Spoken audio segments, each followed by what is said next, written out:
halimbawa lang po, no, ito pong si Yusek Bernardo, meron siyang sinasabing personal knowledge. As in, siya mismo nakaharap ng taong yon at nag-abot nitong ganitong kalaking pera.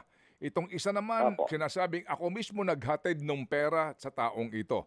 So yun po, personal knowledge. Ngayon, kayo po sa DOJ, ano po ang gusto pa ho ninyong malaman dyan nang masiguro at magamit itong testimonyang ito para doon sa mga binabanggit po ng mga proponents na talagang tumanggap ng pera? Paano po kaya yun? Just as an example. Okay, by way of example po, mentioning na you have personal knowledge that you delivered money, that's not, it's not sufficient enough. Kailangan ibigay natin yung detalye dyan. Kailan nangyari yan? Saan nangyari yan? Paano nangyari yan? Patungkol yan sa kung anong proyekto? Ano ang pinag-usapan ninyo? Saan nagsimula yung pag-uusap na yan? Saan diniliver ang pera? Paano? Marami hong detalye. So marami. In the form of cash, in the form of check. All of these details are not in the affidavit. So yan po yung sinasabi natin na dapat klaro tayo sa mga pagsuporta, pagbibigay ng suporta doon sa ating mga aligasyon. Opo, yun po yun. Yun po ang hinahanap natin.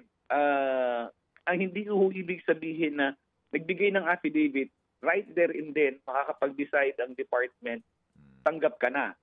Kasi, tingnan niyo po, Manong Ted, marami po itong transaksyon na ito. Hindi naman po ito iisa lang. Hindi po basta-basta makakapagbigay ang department ng tinatawag nating blanket immunity for all of these cases.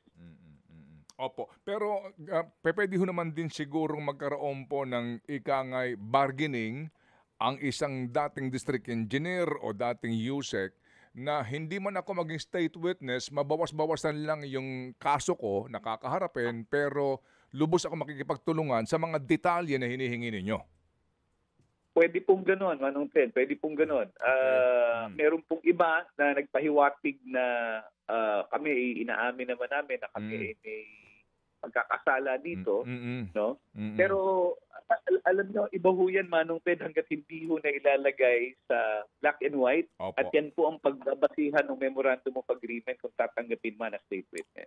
Mga kapatid, brothers and sisters, saan ka pa? Dito na tayo sa totoo. Dito na tayo sa True FM. Mga kapatid, mag-subscribe and follow po kayo sa social media accounts ng True Network PH. Yan po kami. Hanapin nyo lang True Network PH, Facebook, Instagram, YouTube, TikTok, and podcast.